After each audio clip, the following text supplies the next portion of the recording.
बिस्मिल्लाहिर्रहमानिर्रहीम सल्लल्लाहु ताला अला हबीबिही मोहम्मद व आलिहि व सहाबिहि व बारिक वसल्लम। तमाम उस्ताज़ कराम और तालिब इल्मों अस्सलाम वालेकुम।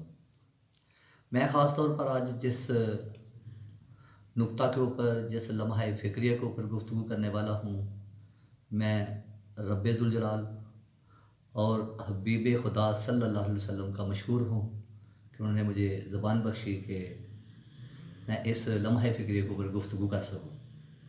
वो लम्हा फ़िक्रिया ये है कि रह रह कर ख्याल आता है कि तालिब इल्म सुबह खूबसूरत कपड़े पहनते हैं, खूबसूरत नाश्ता करते हैं, वालिदैन से पैसे लेते हैं और कंधे पे बैग डालते हैं, घर से स्कूल तक का सफ़र करते हैं, फिर स्कूल से घर तक का सफ़र करते हैं।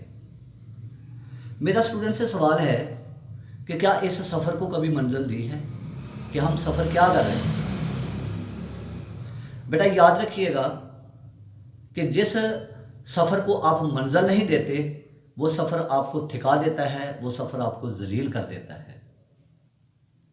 अगर आप इस सफ़र को मंजिल दे लेते हो तो यही सफ़र आपको कामयाबी की शाहरों पर ले जाता है और फिर कामयाबी के आपके हाथ में थमा देती है।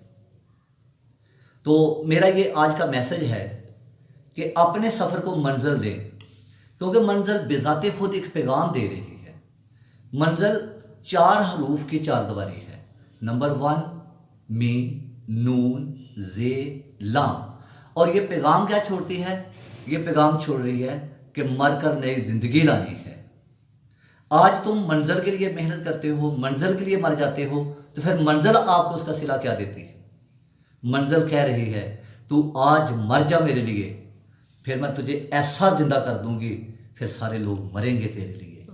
तो दोस्तों, तालिब इल्मों, आज अपने सफ़र को मंजिल दे लें और ताकि आपका सफ़र जो है एक कारआमद सफ़र बन जाए, आपका सफ़र जो है एक मंजिल का सफ़र बन जाए, आपका सफ़र जो है वो वालिदैन की उम्मीदों की तर्जमानी का सफ़र बन जाए, आपका सफ़र जो है आपके मुस्तकबिल की तर्जमानी का सफ़र बन जाए, ताकि आप जो सफ़र कर रहे हैं वो सफ़र आपका ज़फ़र में तब्दील हो जाए। यही आज का नुक्ता है कि सफ़र जो है उसको ज़फ़र में बदलने के लिए अपने सफ़र को मंजिल देना ज़रूरी है। अल्लाह हाफ़िज़।